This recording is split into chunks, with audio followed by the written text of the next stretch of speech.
चित्तहरणी शरण जी, राधे राधे महाराज जी। महाराज जी, प्रतिकूलता में भजन बढ़ाने पर भी मन कलुषित सा हो जाता है, जिससे भजन में जो सरसता होती है वो नहीं रह पाती और चिंतन उसी प्रतिकूलता का होता है। ऐसे में असल बात अभी अन्य आश्रय है। नहीं, प्रतिकूलता में बहुत जोर का भजन होता है, क्योंकि अपना कोई भरोसा और आश्रय तो है नहीं, तो मन चिपक जाता है एकदम प्रभु में कि प्रभु आप ही देख रहा, प्रियाजू आप ही देख रहा। अन्य आश्रय होने पर ऐसा होता है। अपने कोई संबंधी का आश्रय, अपना धन का आश्रय, अपनी बुद्धि का आश्रय, अपने बल का आश्रय, कहीं ना कहीं नहीं तो सुनेरी मैंने निर्बल केवल राम। जिस समय हम अपने को केवल भगवान के आश्रित रखते हैं तो अनुकूलता में तो आनंद में भजन होता ही है, प्रतिकूलता में और आनंद में भजन होता है, क्योंकि केवल भगवान का भरोसा होता है और केवल भगवान का ही चिंतन रहता है। एक अनुकूलता में तो थोड़ा भूल भी सकते हैं, लेकिन प्रतिकूलता में नहीं भूल सकते। प्रतिकूलता में तो हर समय कहाँ से कब कौन सी विपत्ति आ जाए भगवान आप ही देख सकते हो, आप सर्वशक्तिमान हो, आप ही रक्षा कर सकते हो। राधा राधा राधा राधा राधा हर समय स्मरण चलेगा। इसमें एक वो था, जैसे जो साधक जन आश्रित हैं, जो मतलब उनको ऐसा दृढ़ भरोसा है कि मेरे ठाकुर जी, मेरे गुरुदेव जो भी परिस्थिति दी है, बट अंदर एक प्रेरणा हुई कि चलो यार इससे मिल लेते हैं जाके, ये अमुक आदमी, तो महाराज जी वो भी कृपा में वो है क्या, या हाँ, अन्य आश्रय। तो फिर महाराज जी उस समय चुप होके बैठ जाए। हाँ, देखो क्या होता है। अच्छा, उसमें देखते देखते अंदर किसी ने बोला चलो वहां चलते हैं, उसके पास चलते हैं। हाँ, चल दो। आपने संकल्प नहीं किया, लेकिन किसी ने कहा कि यार ऐसे से ऐसा कर लेते, तो भगवान का विधान है, भगवान की तरफ देखे। उस समय तुरंत भगवान की तरफ देखे कि हे प्रभु, यदि आपका विधान है ऐसा तो चल कदम हमारे बढ़े, अगर आपका विधान नहीं है तो मैं नहीं चलूं। तुरंत आपका संदेश होगा चलो। कोई भी कार्य करने के पहले भगवान से, कोई भी मानव अनन्यता, मतलब आपकी हर वृत्ति भगवान में जानी चाहिए। तो प्रतिकूलता बहुत अमृत है, यद्यपि संसार में बड़ी कड़वी लगती है, लेकिन निश्चित हमने जीवन में देखा है जब जब प्रतिकूलता आई तब तब उन्नति हुई अध्यात्म की उन्नति हुई है। और असलियत में यहाँ कौन अपना है, प्रतिकूलता में ही समझ में आता है। अपना दिमाग, अपना धन, अपनी संपत्ति, अपना मित्र, अपना संबंधी, अपना परिवार। जब मनुष्य अनाथ हो जाता है अंदर से, तब नाथ अनाथन हित समर्थ मोहन श्री राधा, फिर सारी बागडोर प्रिया प्रीतम उसके हाथ की ले लेते हैं, लाओ मैं संभाल रहे हूं। पर अनाथ हुए बिना नहीं। अगर कोई है आपका तो अभी बात नहीं, कोई नहीं। ये तब पता चलेगा जब भारी विपत्ति में मन की तरंग देखो किधर जा रही है। केवल प्रिया प्रीतम के चरणों में बस बैठ जाओ चुपचाप। अब देख लेना, इतना भारी मंगल होगा, इतना आनंद होगा कि आप देख लेना। चाहे वो मृत्यु भी हो तो महोत्सव बन जाएगी, आखिरी मृत्यु होगी और भगवान की प्राप्ति हो जाएगी। बस बैठ जाए भगवान। ये बैठना नहीं हो पाता यार। आए नाम जप करो और अंदर से भगवान से प्रार्थना करो, प्रिया प्रीतम से प्रार्थना करो कि आपका ही आश्रय रहे। जैसे अब अपने लोगों को पता है कि तुम सब असमर्थ हो, तुम हमारा सहयोग नहीं कर सकते, कोई भी हो, तुम सब असमर्थ हो, काल के अधीन हो, मृत्यु का कलेवा हो, असमर्थ हो, तो हमारा मन जाएगा ही नहीं तुम्हारे पर, क्योंकि तुम सब असमर्थ हो। हमारा क्या सहयोग कर सकते हो आप? बोलो, क्या सहयोग कर सकते हो? कुछ नहीं। रुपया, पैसा, धन, संपत्ति, शरीर, ये सहयोग नहीं है, ये हमारा सहयोग नहीं है। तो हमारा सहयोग, हमारा हित केवल प्रभु से होगा। जब ये बात समझ में आ जाएगी ना, तो जैसे कोई घटना घटी तो ठाकुर जी की तरफ देखो। आप देखो, अगर ये विधान आपके अंतर्गत है तो आप हमें प्रेरित करो, और नहीं है तो हम नहीं जाएंगे। हमारे वकील आप ही हो, आप ही विधान करो। कोई ना कोई हाथ पकड़ेगा, कोई ना कोई आकर के आपको संभालेगा। पक्का विश्वास करो, पक्का विश्वास कर लो। हम तो बहुत हजारों बार ये सब देख चुके हैं, हजारों बार देख चुके हैं, मतलब एक दो बार नहीं, हजारों बार देख चुके हैं। अब हमारे तो और कोई आश्रय है ही नहीं, और कोई आश्रय है ही नहीं। जैसे कोई कहता भी ना कि आप कभी ऐसा वैसा, तो हमको काल का कलेवा नजर आता है कि ये काल का कलेवा, ये हमारा क्या सहयोग करेगा? ये वासनाओं का पुतला, ये हमारा क्या सहयोग करेगा? सहयोग तो सच्चिदानंद भगवान के द्वारा होगा। बस ये बात है कि प्रभु कृपा करें और उनके सिवा मन कहीं और आश्रय न ले, तो बात बन जाए। मन कहीं और आश्रय न ले, इसका पता विपत्ति और संपत्ति दोनों में चलता है। जैसे संपत्ति है तो किसी व्यक्ति पर आपका मन गया कि प्रियाजू पर मन गया, मेरी प्रियाजू ने दुलार करके सब दिया है। और विपत्ति मेरी प्रियाजू ने कृपा करके दिया है, मेरी आध्यात्मिक उन्नति के लिए दिया। और निश्चित परिणाम में आध्यात्मिक उन्नति होगी। विपत्ति के बाद आपका क्लास बदल जाएगा, यदि आप सही उत्तर में रहे तो सही उत्तर यही, एक भरोसो एक बल एक आसु। बने तो रघुबर ते बने, बिगड़े तो भरपूर, तुलसी और अंते बने, ताबन बे पे धूर, जो भी हो जैसा। लेकिन विपत्ति में बुद्धि धैर्य युक्त नहीं रहती, चंचल हो जाती है कि अगर कोई कह दे हम आपका सहयोग देंगे तो पूरा भरोसा उसका ले लेगी। आपका सहयोग देंगे, अगर हमारा मन भरोसे में हो रहा है तो पहले प्रियाजू की तरफ, क्या आपका भेजा हुआ है, क्या ये आपका विधान है?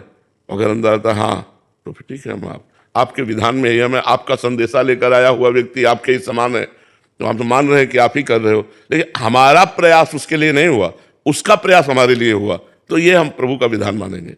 हम तो शांत बैठे हैं, उसका प्रयास होना चाहिए। प्रभु का विधान, आदमी भेजा, व्यवस्था कर दी, सब बात बन गई, उसका विधान, हमारी तरफ से कोई विधान। हमने मतलब हजारों बार ये देखा है, हजारों बार उनके विधान को देखा है। तो विपत्तियां आती तो हमारे कर्मों के परिणाम स्वरूप ही है, लेकिन अब हमारा कर्म हमको परास्त नहीं कर सकता, क्योंकि हम भगवान के अधीन हैं, भगवान के अधीन है। तो प्रतिकूलता में तो और चिपक जाना चाहिए चित्त, अनुकूलता में तो थोड़ा प्रमाद आने की संभावना है कि सब सुख सुविधाएं हैं तो हम प्रभु को, लेकिन प्रतिकूलता में तो बिल्कुल कोई सहयोगी नहीं, उसमें तो केवल राधा राधा राधा राधा राधा राधा, एकदम हृदय चिपक जाए प्रभु के चरणों में, ऐसा होना चाहिए। तो अभी कहीं ना कहीं कोई और है। अपना बल भी, अपबल तपबल और बाहुबल, चौथो बल है दाम, सूर्य किशोर कृपा ते सब बलहारे को हरिनाम, सुनेरी मैंने निर्बल के बलराम। बस केवल भगवद आश्रय, भगवत, यहाँ कोई नहीं भैया, हमारे लिए तो सिर्फ हमारे प्रभु हैं, दूसरा कोई नहीं है। अपने हित के लिए सब जुड़े हैं, लेकिन हमारे हित को तो केवल हमारे इष्ट देव के द्वारा ही पूर्ति हो सकती है, किसी व्यक्ति के द्वारा नहीं हो सकती है। ये बात दिमाग में बैठ जाए, ये हृदय में बैठ जाए तो बात बन जाए। छोटी सी छोटी बात, बड़ी से बड़ी बात, सीधे रिपोर्ट प्रभु के चरणों में। देखो प्रभु, आप देखो, जैसा संकेत हो वैसा बता देना, जैसा हो आप हमारे हृदय में वैसा बता देना, तो अंदर से आता रहेगा शांत शांत, अंदर आता रहेगा ये करो ऐसा। तो वो हर क्रिया के लिए जो आदेश हो तो प्रभु की तरफ दृष्टि जाए, आपका विधान है तो हमें स्वीकार है, आपका विधान बिल्कुल परफेक्ट चलोगे, बहुत बढ़िया। हम कह रहे हैं मरना तो है ही है ना, तो प्रभु के लिए हम बैठे बैठे मर सकते हैं। अगर हमारी मृत्यु तो हम बचाव पक्ष नहीं देखते, तो आप देखोगे बचाव पक्ष में वो खड़े हो जाएंगे। उनका सुदर्शन चक्र केवल अम्बरीश जी के लिए ही नहीं है, वो हर रूप धारण कर सकता है। सुदर्शन चक्र भगवान का पार्षद स्वरूप है, वो हर रूप धारण कर सकता है, कोई ना कोई रूप धारण करके वो आपकी रक्षा कर लेगा। भगवान बहुत कृपालु है। सीमा जी, राधे राधे महाराज जी। महाराज जी, क्या गायत्री मंत्र का जाप नाम जपने के बराबर ही है? पहली बात तो यज्ञोपवीत संस्कार, वैदिक मंत्र में प्रवेश यज्ञोपवीत संस्कार से ही होता है। गायत्री महापवित्र वैदिक मंत्र है, तो गुरु के द्वारा प्रदत्त होना और पवित्र अवस्था में बैठ करके उसका अनुष्ठान करना, तो फिर वो भगवान की तरफ ले जाता। वैदिक मंत्र है, परम पवित्र मंत्र, जिसका अनुष्ठान करने पर बुद्धि परमात्मा में स्थित होती है। उसके लिए पवित्रता और संविधान, ऐसे नहीं चलते फिरते और गुरु मंत्र नहीं मिला और आप जप रहे, ऐसे नहीं। वो गुरु के द्वारा प्रदत्त हो वैदिक सिद्धांत के अनुसार, और वो संध्या वंदन करते हुए फिर गायत्री का जप है। अगर ऐसा करे तो लाभ प्राप्त होता है। नितिन जी, यूएसएस। राधे राधे महाराज जी। महाराज जी, भक्ति मार्ग पर चलते हुए संभ्रम होता है, भक्ति करते समय कमाएं या सर्व छोड़कर निश्चिंत होकर प्रभु के मार्ग में लगें। छोड़ना है गलत आचरण, सत्कर्मों का तो अनुष्ठान करना है। जैसे आप कोई सर्विस कर रहे हो, या आप किसानी कर रहे हो, या व्यापार कर रहे हो, ये छोड़ने के लिए कहीं आदेश नहीं है। कर्मण्येवाधिकारस्ते मां फलेषु कदाचन। अपने कर्म को करो, परिणाम भगवान के हाथ में दे दो और खूब नाम जप करो। भक्ति का मतलब एकांत में बैठना नहीं है, भक्ति का मतलब एकांतिक हृदय भगवान में लगना है। समाज में रहते हुए, सब कार्य करते हुए भगवान का नाम जप कर रहे हैं। छोड़ना है गलत आचरण, भोजन पाओ पर गंदा भोजन छोड़ दो, मांस अंडा अपवित्र भोजन छोड़ दो। खूब सुंदर जल पियो, अच्छे पेय पदार्थ, जूस है और सूप है सब, लेकिन शराब मत पियो। भगवान को अर्पित करके अपने जीवन को चलाओ। हर कर्म भगवान को कृष्णार्पणम मस्तु, नाम जप महान भक्ति हो रही है। भाग के कहाँ जाओगे? छोड़ के बैठने से भक्ति थोड़ी होती है। ठाकुर सेवा, घर के परिवार की सेवा, समाज सेवा, ये सब हमें करना है, हमें छोड़ना नहीं है। हमें छोड़ना है गलत आचरण, गलत चिंतन, गलत व्यवहार। और अपने परिवार की भी भगवत भाव से सेवा करनी है। तो हमें धन कमाना है तो हम धर्म से धन कमाएं, परिवार की समाज की सेवा करें और नाम जप करें। इसी का तो नाम भक्ति है। लोग भक्ति का मतलब समझ रहे हैं कि अपने कार्यों को छोड़ देना। ऐसा नहीं है, ऐसा कहीं नहीं लिखा और ऐसा कहीं आदेश नहीं है। अगर जो ऐसा आदेश करते हैं वो लोग समझते नहीं हैं, वो अभी सही उपदेश नहीं दे रहे। सही उपदेश का स्वरूप यही है कि आप अपने कर्तव्य का पालन करते हुए, भगवान का नाम जप करते हुए धर्म पूर्वक चलिए। अधर्माचरणों का, पापाचरणों का, गलत आचरणों का त्याग कीजिए, सत्कर्मों का नहीं। सत्कर्मों का त्याग करने से आप भ्रष्ट हो जाएंगे। जो आपके अंदर अभी भक्ति आई है, भाव आया है, वो भी पतित हो जाएगा, वो भी अंतर ध्यान हो जाएगा। सत्कर्म करने, आलसी प्रमादी भक्त नहीं होता, भक्त सेवा परायण होता है। भज धातु सेवायाम, भक्ति और भजन का मतलब ही है सेवा। माता पिता की सेवा, परिवार की सेवा, समाज की सेवा, पर हर सेवा को भगवत भाव से करें और नाम जप करें। समझ पा रहे? हर्ष जी नागपुर से। राधा वल्लभ सिद्धा हरिवंश। राधे राधे महाराज जी। महाराज जी, सेवकवाणी में एक पंक्ति में आता है कि जब हरिवंश नाम जानी है तब सब ही ते लघु मानी है, तरु सम सहनशीलता होई सोच न मन कबहू करे। महाराज जी, आज के समय में बड़े बड़े शहरों के बीच में रहते हुए महाराज जी ऐसा व्यवहार रख पाना वर्णित, जो लघुता, सहनशीलता और निश्चिंतता का भाव जीवन में उतारते हुए, कहीं भी हो, जो हमारा स्वभाव है तो हमारे स्वभाव में अंतर नहीं हो। जब हरिवंश नाम जानिए तब सब हिंते लघु मानिए, हंस बोले बहुमान दे, तरु संशयनशीलता होए, परम उदार कहे सब कोई, सोच न मन कबहू करे। जब हमसे श्री हरि, जब हमसे कोई बोले श्री हरि, अब जैसे बड़े भगत बनते हो राधा राधा राधा राधा राधा, हमारा व्यवहार मृदु ही होना चाहिए, हमारा कटु व्यवहार नहीं होना चाहिए कि हमारा उपहास कर रहा है तो हम क्रोधित हो गए। नहीं, जो उपहास कर रहा है, गाली दे रहा है, राधा राधा राधा राधा राधा। तरु समशैल, वृक्ष को जैसे ईंट मारो तो कुछ वो देगा ही, फूल पत्ता छाल कुछ देगा, छाया हवा, आपको नुकसान नहीं पहुंचाएगा वृक्ष। ऐसे ही साधुते हो न कारजहानि, हमारे द्वारा आपका नुकसान नहीं हो सकता। आप हमें मारो भी तो हम आपका मंगल मनाएंगे। ये साधुता है, ये भगवान का मार्ग है।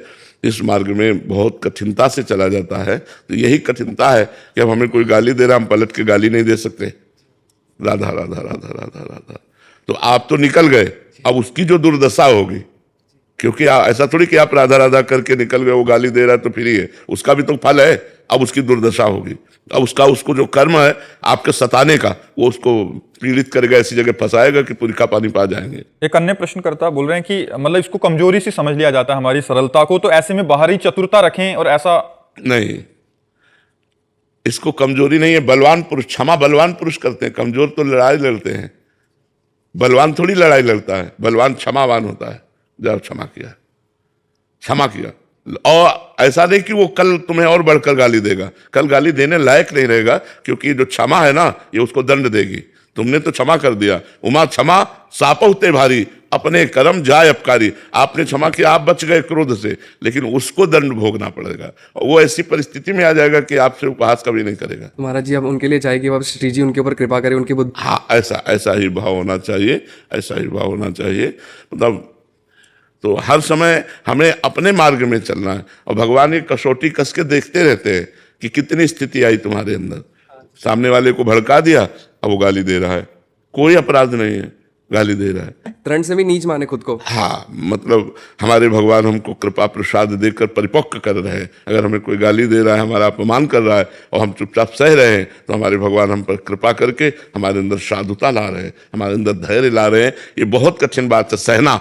लड़ना तो सरल बात है, लड़ तो छोटा बच्चा भी जाता है, वो कुछ नहीं कर पाएगा तो भी वहीं उठाकर आपको मारने की कोशिश करेगा। बलवान वही है जो सह जाए। हमारा कर्तव्य है कि हमारा विरोध भी हो तो हम शांत रहें, कहीं हम प्रतिकूलता ना करें, तो हमारे भगवान खुद सब ठीक कर देंगे। और बड़ी बड़ी समस्याएं सब ठीक कर रहे हैं, जीवन में तो आती ही है, वो सब ठीक करें। हमसे कुछ गलतियां हो जाती हैं, हमसे कुछ अच्छाई हो जाती है, तो गलतियों का भी भगवान समाधान करते हैं, अच्छाइयों को भी छुपाते हैं।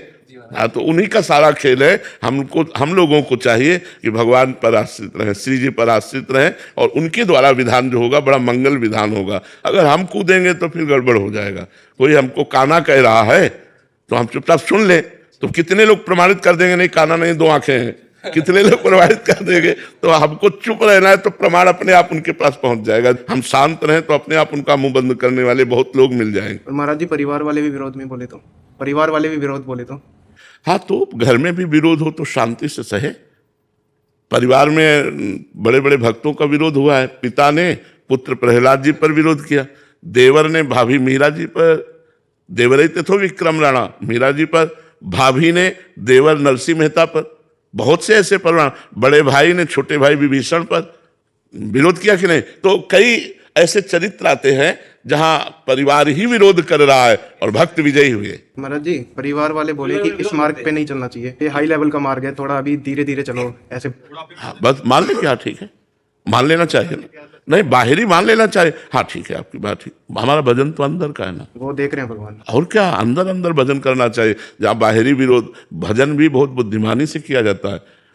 एक बार अपने महल में राम राम राम विभीषण जी लिखे हुए थे, सूचना पहुंची रावण के पास कि आपका तो विरोधी है, आपका भाई, वो राम राम लिखे हुए हैं, राम नाम अंकित गृह शोभा, राम नाम अंकित गृह शोभा, घर में राम नाम रूपी महामहिमा में सुशोभित हो रहा है नाम।